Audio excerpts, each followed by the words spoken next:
Hello, my name's Amanda. Welcome to my channel.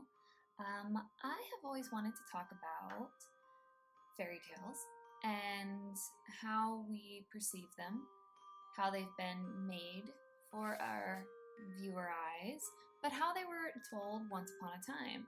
Once upon a time. Yeah, so let's dive in. Welcome. So today we're talking about Sleeping Beauty. I'm sure you guys all know it. And what we're going to do is we're going to discuss the story we know, movie, maybe, wink wink, that we know, and then the original, and maybe where that derived from, and then talk about it. Talk about why it's written the way it is, maybe what was going on in the mind of the writers. Okay? All right. So, in the movie story that we know and love, it starts with a king and a queen not being able to have a child. We'll just say child. But then they are able to. They have a daughter. Aww. And so they want to celebrate, of course. Who doesn't want to celebrate that? And they're the king and the queen. They have money, right? So they invite the entire village and they invite these 3 fairies because the fairies can provide some gifts, right? And so everyone comes and we see Prince Philip. We don't know who this little kid is, but obviously he's got his king dad with him. And he looks down at this little baby and he's like, eh, because little boys don't really care about babies and cradles and stuff like that. But he gives the gift like he's supposed to and moves along. And we have our 3 fairies who are in 3 different colors so we can identify them, come up, and they're going to give their gifts. And we've got the first one who's going to make Aurora, which, by the way, Aurora means shining morning, sunny morning, beautiful morning, lovely name. So the first one gives her beauty, right? Her hair is going to be golden, her lips are going to be the red rose, she's going to be graceful when she walks, so on and so forth. The second one gives her a beautiful voice, she'll sing like the birds, so lovely things, right? The last one, she comes up, and just as she's about to give the gift, bang, in comes this grotesque looking lady who signals being the bad guy. Turns out to be Maleficent, the fairy who was not invited. Great. Okay, so now we've got our villain. When you're not invited to a party, you're mad. So Maleficent, she decides she's going to get some revenge. I mean, why not, right? You're powerful, you can do it. So she's going to get revenge. She says that on Aurora's 16th birthday, she's going to prick her finger on a spindle and die. A little dramatic, but what's a good story if it's not dramatic? And then disappears. So then the third fairy, who sees everyone's distraught, says, well, I can't take it away, but instead of dying, I can have her fall asleep instead. And there's a chance that if she's kissed by her true love, then the whole curse will be broken. She'll wake up and it'll be as if nothing happened at all. So that's something, right? Great. Okay. So it's all set up. However, there's still the fear. So the king burns all the spindles, and on top of that, has Aurora go into the forest incognito with the fairies to hide away until after she turns 16. That's smart. I think it's what most people would do. Yeah. Well, about 15 and a half years have gone by. Maleficent's been looking for Aurora, and she's pissed. She's mad at all her orgs, and she calls on her little crow, the only one she feels she can trust, although the crow hasn't found her either, so I don't know why she's trusting the crow, but she sends him out to go look. Meanwhile, the fairies are getting excited because it's almost her birthday. which means, they've fallen in love with Aurora. They've had her this whole time. It's like they're her mothers, and they're getting ready for her birthday, and they send her off to go get some berries while they stay back and get ready. Aurora's fine doing this. It's probably something she's done a million times. While Aurora's out, the fairies are getting frustrated, and they break out their wands. Something they haven't done this entire time. I don't know why they choose now when they're so close to the end, but they do. And they use their magic, but they're already frustrated, so then they start fighting, and some magic goes up the chimney, signaling to the crow that they're there. So of course the crow goes and alerts Maleficent. Cat's out of the bag. Great. Well, while they're doing that, and while the crow's alerting Maleficent, Aurora's just minding her own out in the forest, singing with her beautiful voice, being her beautiful self. Who else is out there? Prince Philip is out there. He's watering his horse, minding his own, but he hears her. And I don't know if he's a teenager at this point. He's like 20 years old. But being a boy, he hears this, sees her, and goes and hits on her. And in true fairy tale fashion, they fall in love after one date. Anyways, Aurora needs to go back, and Prince Philip needs to go back too, because he's a prince, he has duties, he knows he's supposed to marry this princess he's never met, but he wants to break it off. And Aurora wants to go tell about this hunky guy that she's met in the woods. So Prince Philip goes back to the castle to tell his dad he wants to break it off with this Princess Aurora he's never met.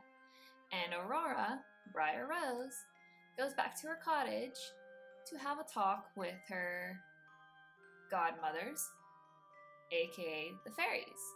But when she gets there, this is when the fairies reveal something to her. The fairies tell her that she's actually a princess. Sad and heartbroken, she, being a good daughter, accepts, because that's what good girls do, right? They just accept. She gets ready, and they're going to the castle. Prince Philip, on the other hand, throws a huge fit, because being a boy, he can do that, right? And he storms off.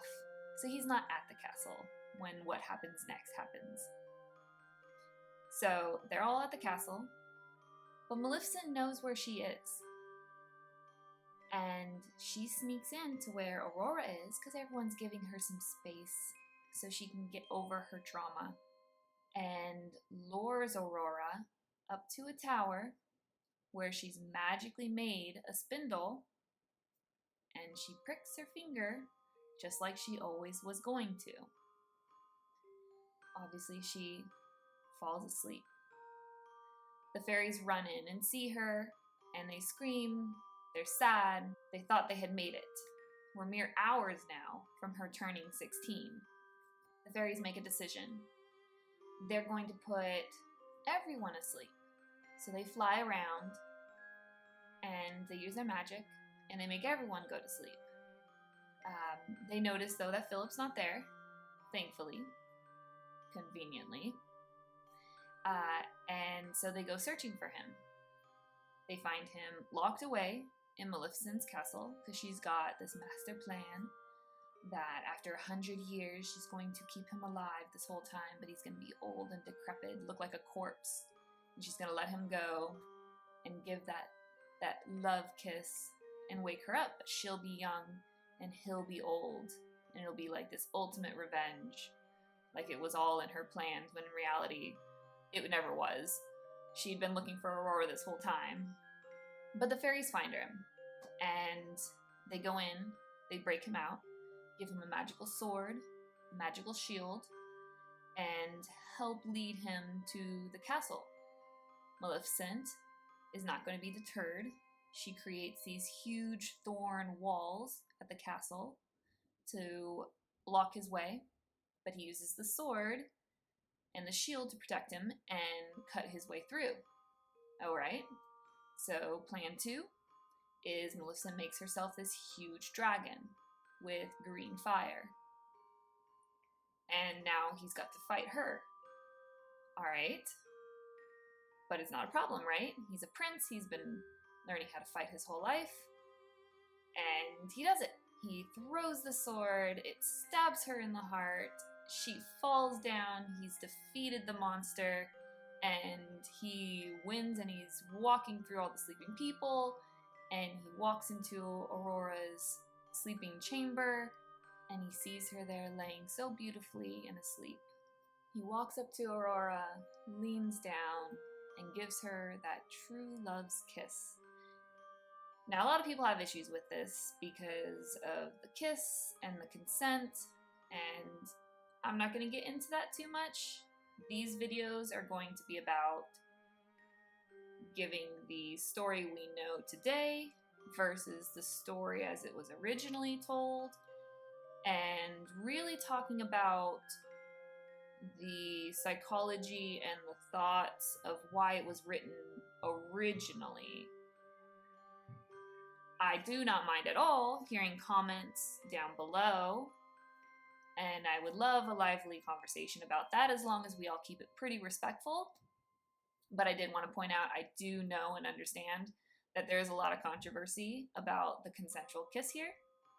It is, however, in the movie, and so I'm not going to not state that. He walks up and gives her the true love kiss. And her eyes flutter open, and she smiles and sees who it is because she did see him in the woods, and she did believe she was in love with him. And they both realize, oh my gosh, you're the boy in the woods, you're the girl in the woods. Oh wait, you're actually Prince Philip, and you're actually Princess Aurora. How serendipitous of this, that it's actually someone that we want it to be. And they walk down the stairs as everyone is beginning to wake up again, and they celebrate this happy, happy occurrence. Then the people are able to celebrate, and they live happily ever after. And of course, there's that funny little turnabout where Aurora's dress turns blue and pink and blue and pink. And of course, this is funny because that is what gave away the fairies to begin with, because they were fighting over what color the dress should be. I think that's really ironic. I would love to also hear if you think the dress should be blue or pink. When I was a child, I always wanted it to be blue. I love pink. It's not that I don't. I just thought the blue complemented Aurora more. I thought it made her hair pop and her eyes. I liked the blue more. Tell me what you thought, though. All right, moving on to the original story. Now, there's actually an original story that this came from, and there were two of them. But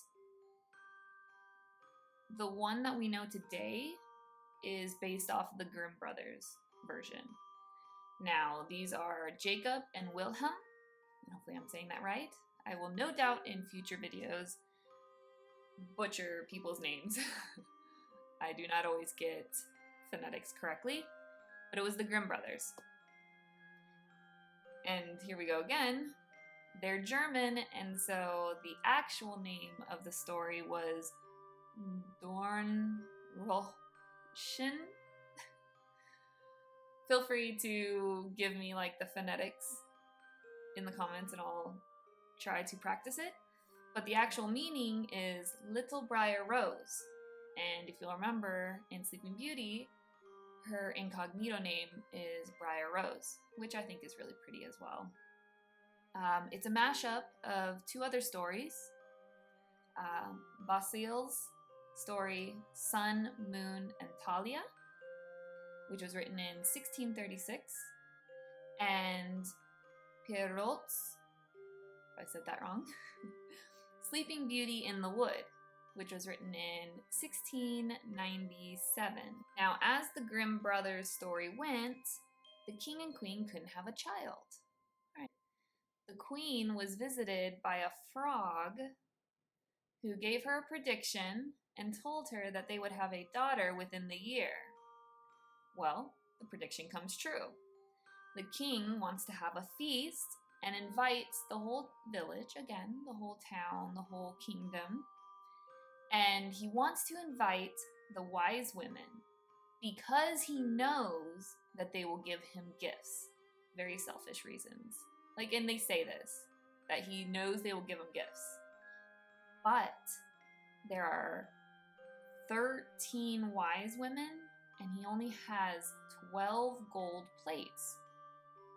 And I'm guessing this must be customary that you have to serve him on gold plates in the area. So he can only invite 12 of them, which means one has to be left out. And so this is where the whole someone gets left out thing. So he only invites 12. The wise women come, and they begin giving their gifts. And it's listed as virtue, beauty, wealth, and other very magical things. They're magical in this story as well. As the 11th one approaches, and this is how it says, the 11th one, I don't know if the 11th one actually gives the gift. The 13th one, the one that got left out, appears. And this is meant to be the Maleficent character. And she wants revenge because she wasn't invited. And she says, in 15 years, not 16, in 15 years, she will prick her finger on a spindle and die. And then she leaves. Very much like the story that we know. Now, the last wise woman, she stands up and says, no, she'll just fall asleep. She won't die. And it'll be that she'll sleep for 100 years. So we're already given the 100-year mark now, rather than the story we know where she just falls asleep. Regardless, again, the king is petrified that she's going to prick her finger. So he burns all the spindles in the town. All the other wishes come true. Wealth comes to them. She's beautiful. She's got virtue. Everyone loves this little girl. And she's getting older. As she gets to be 15, for some reason, her parents leave her alone in the castle. And she sees this granny, is what it says, a granny, using a spindle, spinning flax. And flax is associated with the fates. So I think that's significant. And she pricks her finger on it. It's obviously assumed that this granny is this wise woman. She falls asleep. So we're in line with the story that we know. She falls asleep. But so does everyone else. And it's not because the wise women put them to sleep. It's more like they come back to the castle and they automatically fall asleep. And we're talking everyone. The animals fall asleep right where they're at. The fire sort of falls asleep. So if it's going, it just stops mid where it's at. So everyone's falling asleep. It's already at this point that briars, the thorns, start to grow around the castle. So thick that you cannot even see it. And then rumors start to circulate to other kingdoms about this beautiful princess who is sleeping in the castle, and she's given the nickname Briar Rose. So that's where her name comes from. From time to time, a prince would try to get through, but he would die. And it's described horrifically. They would die so badly, being stuck in the briars and starving, bleeding out. Just not a good way to go. But then the 100-year mark comes. So it's been 100 years. Everyone in that kingdom has been asleep. And this other prince, he's just talking to his grandfather about hearing this rumor and wanting to try it himself. His grandfather tries to talk him out of it, tells him about all these other princes who have tried. And he's like, nope, I'm going to try it. He approaches expecting to see all these thorns, all these dead princes, and when he gets there, nothing. It's just flowers. There's no thorns, just flowers. And he's able to walk right through them. And he's like, I don't know what everyone's talking about. I don't know what the big fuss is. And he keeps going. And he's walking through the halls. He sees all the people sleeping. And he's like, this is really weird. It just so happened that night, the 100 years was supposed to be done. Everything was how it was the day that it happened. He makes his way up to the princess as she lays, and no sooner did his lips touch hers that she wakes up. So very much like how we imagined it and how we've seen it, where the kiss happens and her eyes flutter open and she sees who it is and she smiles, and they walk down into the grand hall where everyone else is waking up, and there's a big celebration. And they live happily ever after. So this ending to me is absolutely ridiculous. And I'll tell you why. Because this prince just got lucky. He just happened to walk in when the 100 years was up. There was nothing he had to do. No fighting, no proving. He'd never met the princess. He just got lucky. I don't know. She was a 15-year-old girl who opened her eyes, and I guess he must have been cute, and she was cool with it. I don't know. I don't know what to say about that one. Getting a little to the symbolism here. Infertility was a big leading factor for fairy tales and stories that would lead to like really ridiculous deals in fairy tales. And so here we have the king and the queen who can't have a child. And obviously back then you needed an heir.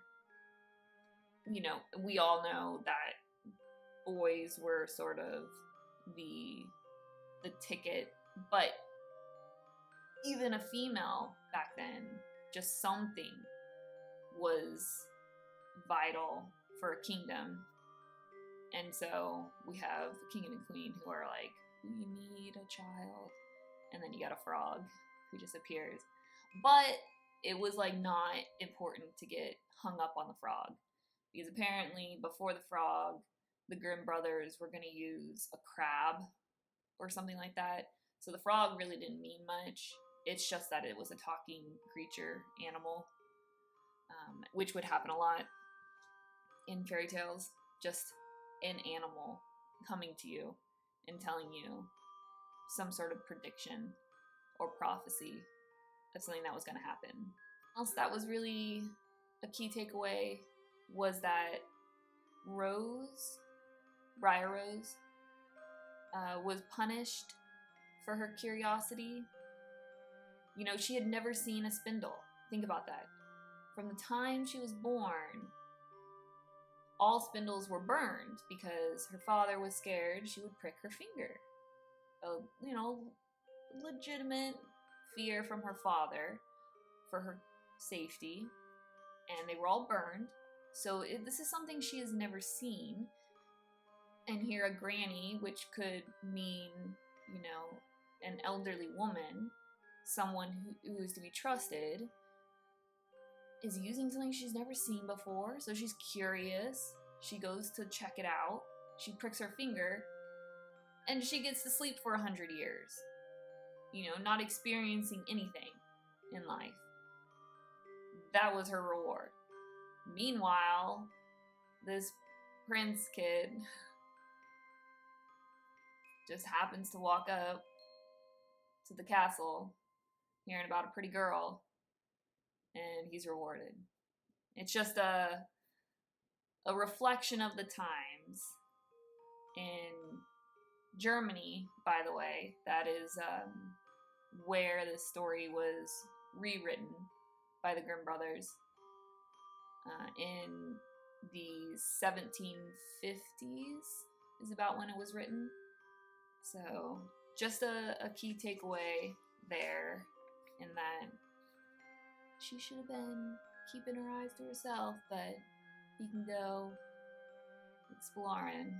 Something else that I mentioned was that the spindle and was associated with the fates. We've heard it and I'll probably mention it when I talk about Hercules, something that's on my list, but how the fates like to use the spindle. If you're gonna live or die, what will happen to you in the future.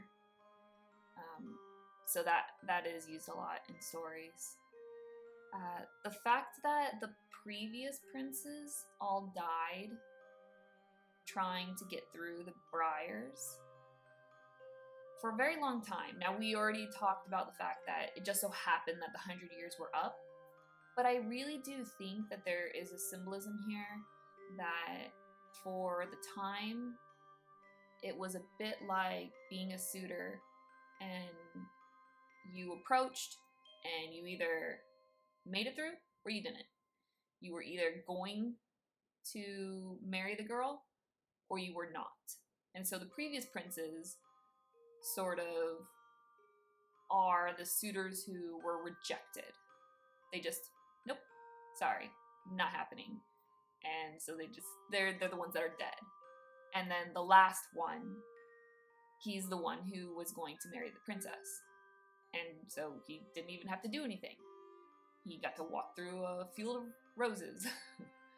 I thought that was a key takeaway as well. So, as I stated, this one was written by the Grimm brothers, Jacob and Wilhelm, and they were born in 1785 and 86 in Germany. It's important to note that during this time, there was a really big romantic movement going on in Germany, movement with the arts and a favoritism to move back towards nature and national culture. And that's why folk tales really sort of came back in full force. Another key thing is that the Catholic Church was really trying to get a foothold in Germany around this time, and they were having a hard time with it. People were having a really difficult time letting go of their culture and their beliefs and their superstitions, obviously, like animals giving predictions and stuff like that, and embracing Catholicism, Christianity, and those type of religions that sort of ask them to let go of the stories of the old cultures and the old country. And so that's why we really see a lot of fairy tales come back right around this time. And we also see women right now trying their hardest to break free from a lot of the restraints that they had been put under, and finding it really hard to do so. And so in a lot of these stories, we're going to see some nuances and some undertones of them being told what to do, what their places are. And it's not going to be fun in that sense, but it's going to be enlightening because it's almost like you can see the breakthroughs through the restraints. Like I said, in this one, you've got the female character who is essentially punished and put down for curiosity, but the boy rewarded, even though he's being recommended, no, don't do it, so many people have failed, and yet he gets the prize at the end. That's going to happen a lot in these stories, especially the older ones. I am a big fan of, one, learning from the past, and two, not hiding from it, and three, dissecting it.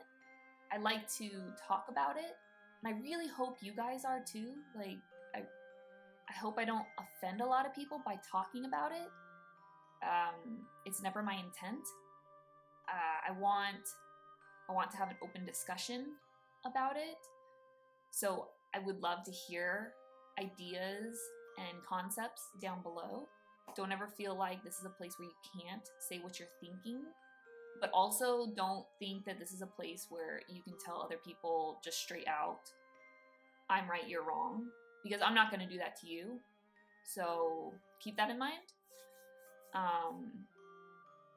Yeah, okay. So that was fun. And I don't know if this was too long, too short. I'm going to go into editing. Okay. Love you guys.